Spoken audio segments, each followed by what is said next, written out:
Zig. And I'm Hannah Hampton, and you're listening to HR After Hours. Well, hello and welcome to HR After Hours podcast, the only HR podcast whose mother used a bowl while cutting their hair. Hannah Hampton, how the heck? I need to see these pictures. If that really happened, I would love to see that. I'm doing well. How are you? You know, I'm great.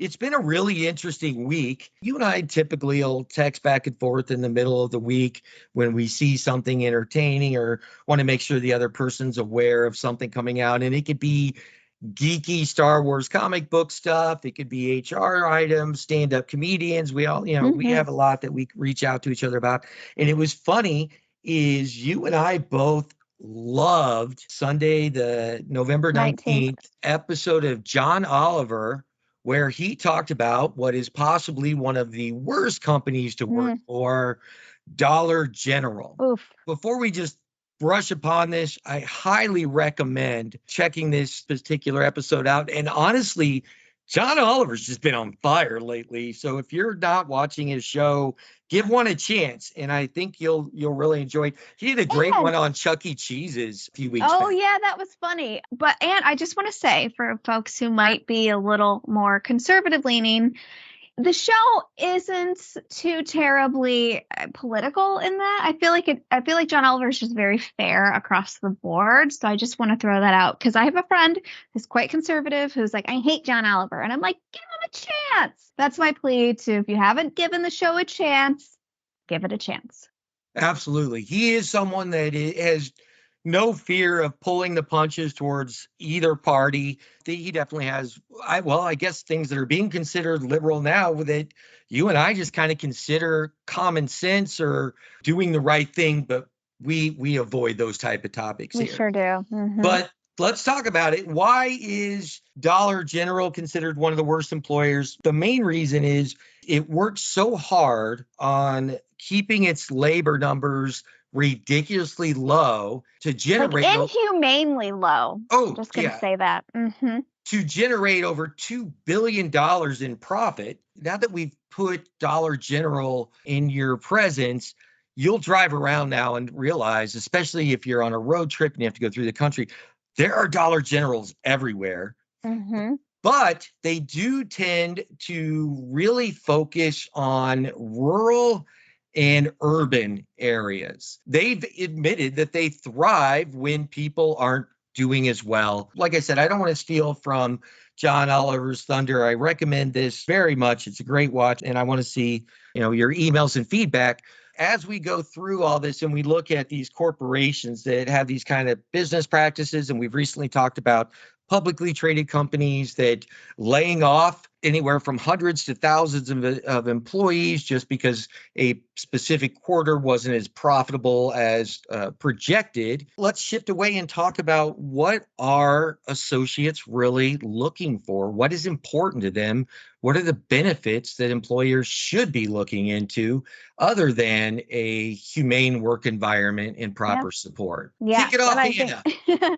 So, Work Human had a study that they did and released the study. And they talked about basically what kept people at their jobs. So it was a strange year. Let's get real. 2023 was a strange year. There was layoffs. So there was retention. People stuck around to their jobs. So they did a survey and it said 58.3% had no plans to leave their jobs in 2023. So most people wanted to stay. And they said the reasons for staying were, number one, an overarching need to feel cared for and supported in their jobs. I had good benefits ranked as the top response of 54.9, but feeling cared for and supported in their jobs, which to me, I'm like, that was not how these Dollar General employees were feeling. So that's why I felt, okay, this is a great discussion point. 51.3% stayed at their job because they like their coworkers. And then 41% said I was compensated fairly. So I thought it was really an interesting thing about people want that support that they get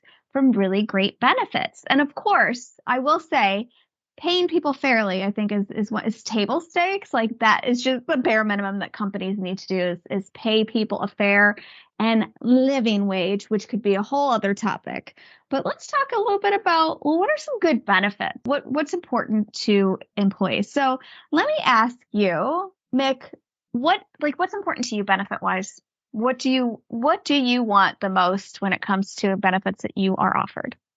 Well, I mean, I'll tell you right now, the reason I do what I do today is to be able to go to my son's school when I was younger, or just to have some flexibility in schedule, Hmm. hold me accountable. That's what I expect of my employer too. Hold me accountable for what you need me to accomplish. And in return, let me, to a degree, Hmm. accomplish it, with some flexibility in my schedule. Do I expect a company to let me work all nights if I have to interact with clients? Absolutely not. But I should never have to worry about being able to make a doctor's appointment or any sort of appointment Hmm. for me or my child and think there might be some difficulty in doing it or ramifications for doing so. Right. That's the big one. It shouldn't be a big deal if I need to be gone from 1 to 4 on a Wednesday or Hmm. whatever it is.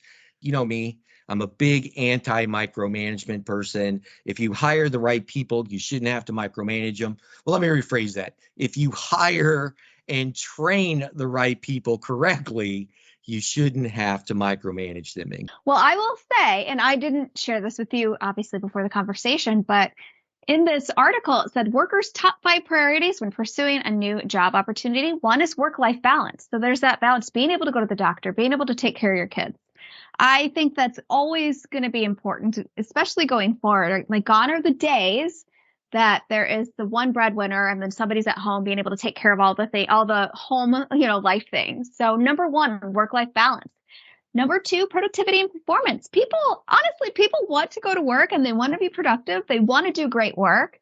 We can have a whole other topic about that, but I think that's important to people. So again, this is pursuing a new job opportunity. 3, employee recognition and rewards. 4, company culture. And then 5, work arrangements. So that's the hybrid, remote, like where they work. But number one is that work-life balance. And I think that also includes appropriate levels of time off. That means that, yeah, you're able to attend your kid's recital. That means that you're able to go on a vacation if you want, or, be able to pursue your hobbies. And I feel like companies who do not get on board with this are going to continue to have retention issues, going to continue to have recruiting issues. I know me personally, I definitely appreciate flexibility. I want to be able to do all of these things. Of course, I want to do great work at work. I want to be successful. I love what I get to do. Being in HR, I feel like is an honor. And I've worked really hard to get here, but certainly I want a life outside of work. I don't live to work, I definitely work to live so I can have the life that I want. The biggest post-pandemic change is we all got a feel for what is achievable as far as Mhm. life balance. And we've Mhm. learned that we can accomplish as much, if not more, when left to our own devices as far as our schedules. The first open campuses, they said, yes, we want to have a great place for our people. We want them to enjoy it. They can play ping pong, walk around the campus or whatever. But the way they sold it was ultimately we get more out of our people by allowing them to feel more free. It's really the culture more than what I would consider the benefit. The number one thing is the work-life balance. And second thing is the culture as far as their just Yeah. overall approach to communication, to having that open door policy, to knowing that I'm going to get that feedback and support, and at the same time that I'm not going to be micromanaged. That it's, we Mhm. all have this understanding, this is what's expected. And as long as I'm getting it done, going to get my accolades if I deserve them. But at the most part, I like to be left alone a lot, believe it or not, Sure. Hannah. No, that makes sense.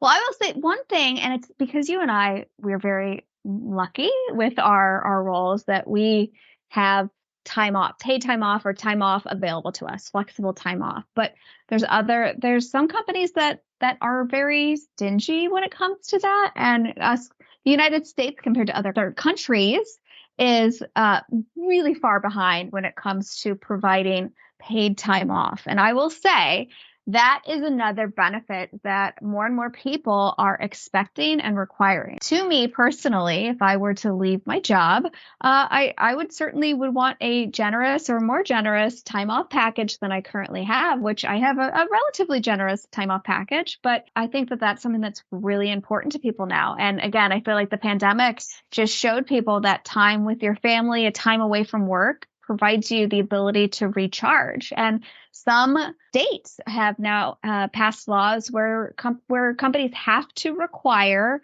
paid leave.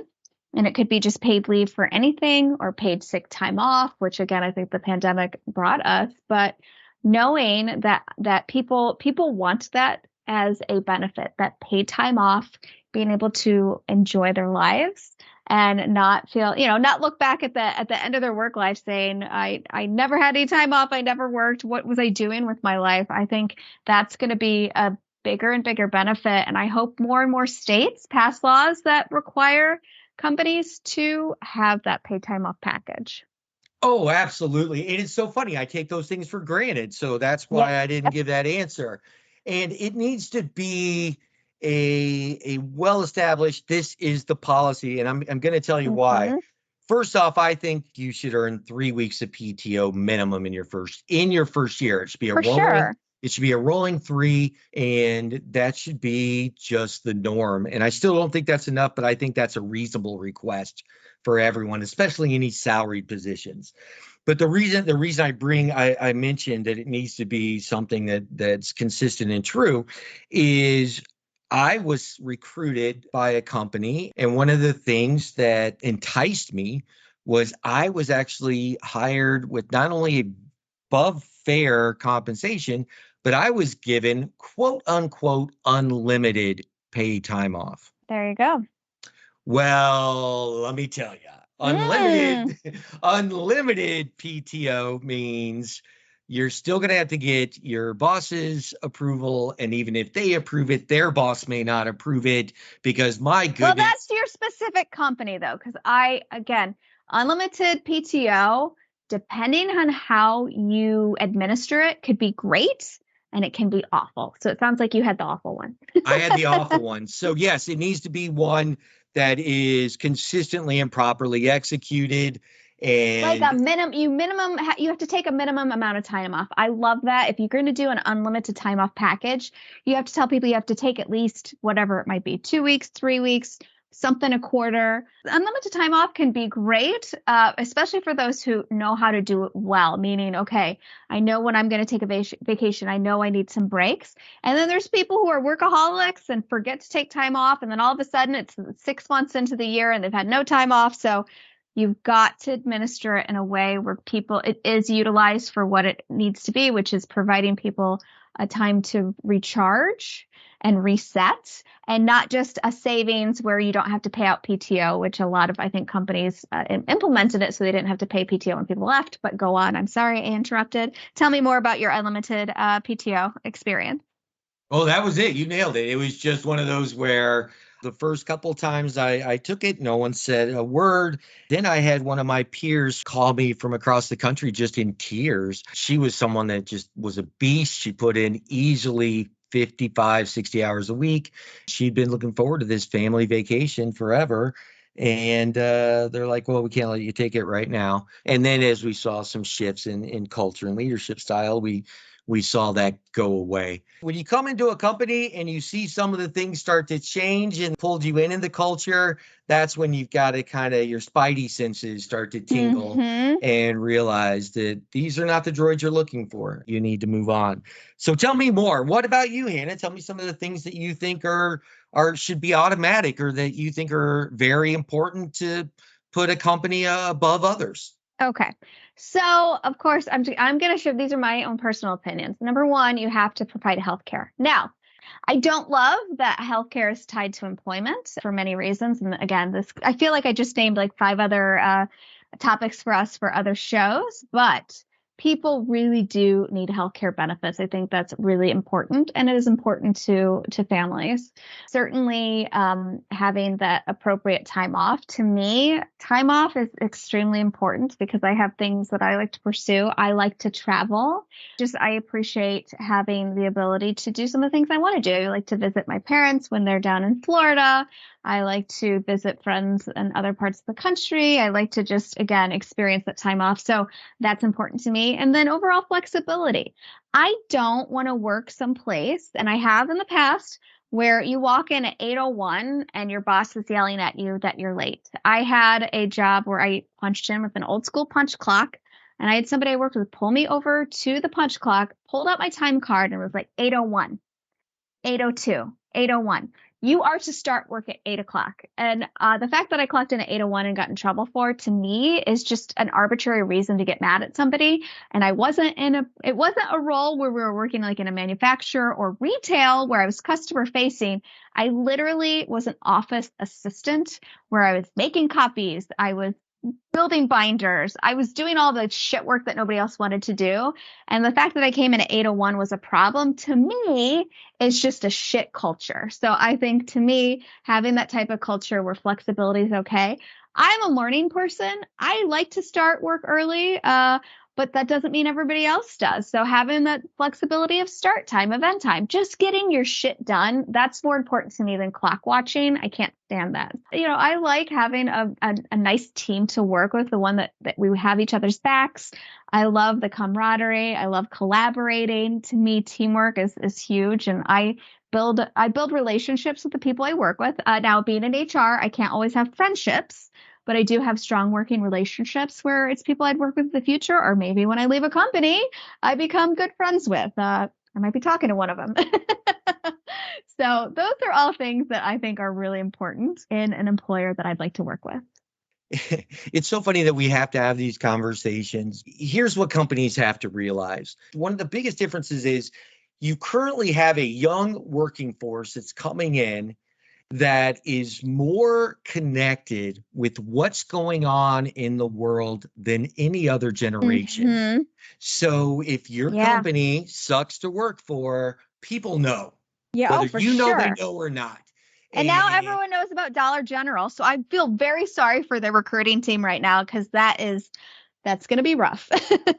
Let me jest about that. The Dollar General recruiting team, I feel, probably is in that role because of something that they did terribly wrong in their earlier life or previous lives. Oh, no. Because, and let me tell you this, and I was going to bring this up, but I know people in retail and hospitality that were recruited by Dollar General, and what they utilized was the coveted multi-unit manager, district manager, regional manager role. And they said, you've been a GM here a long time and they don't appreciate you. They haven't promoted you. I want to hire you as a fast track to district manager. Notice they didn't say district manager. For the next 6 months, we'll put you in this store as a GM, and then you'll get your district.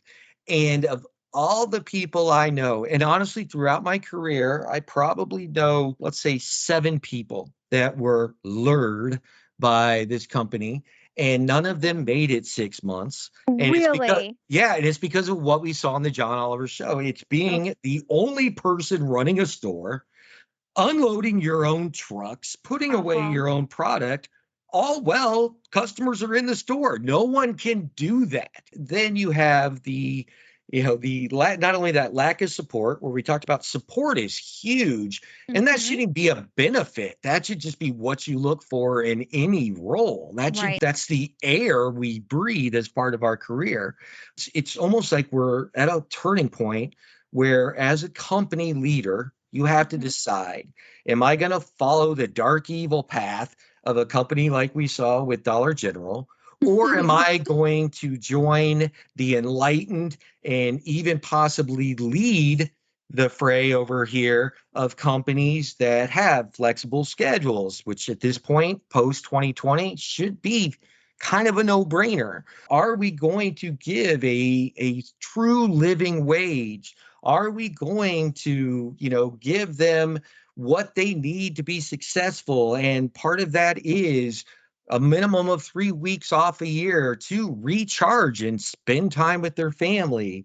These are all like things that should be a necessity to own and operate a business, if you ask me. That's what's really frustrating about having some of these conversations or being made aware of these type of business practices. And back to my original point is, your younger, your new, hungry, workforce coming in has access to so much information. Yes. And not only can they find these articles, they are willing to live out loud and share their experiences that lead up to these articles and generate more. So if you're treating your people poorly or just not really listening to them and what they need to survive, you could be on a John Oliver or an HR After Hours, or people are going to find out. If I have to scare you into doing the right thing, I think that's sad. But if it works, it works.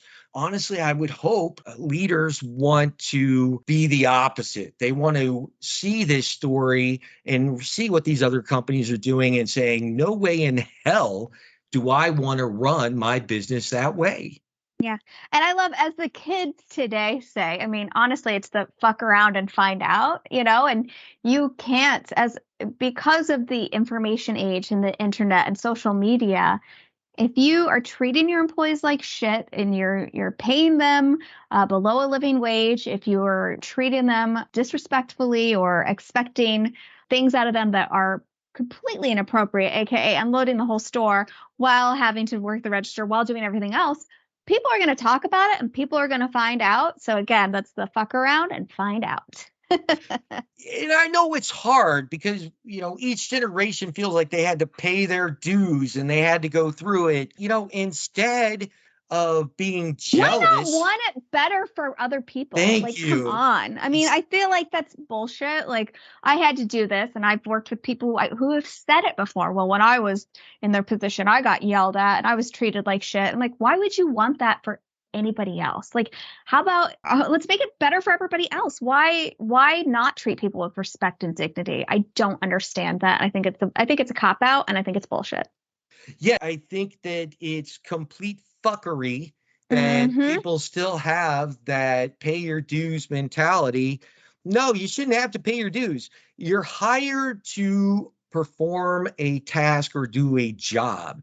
If you Mm-hmm. can come in on day one and do it as well as anyone else, or at least have the skill set that you're going to ramp up at the rate that is accepted or needed or required, that's it. That's Mm-hmm. what work should be. It's like you said, the days of living to work are over, people. And it sucks that some of us are still catching some of it or had to endure it.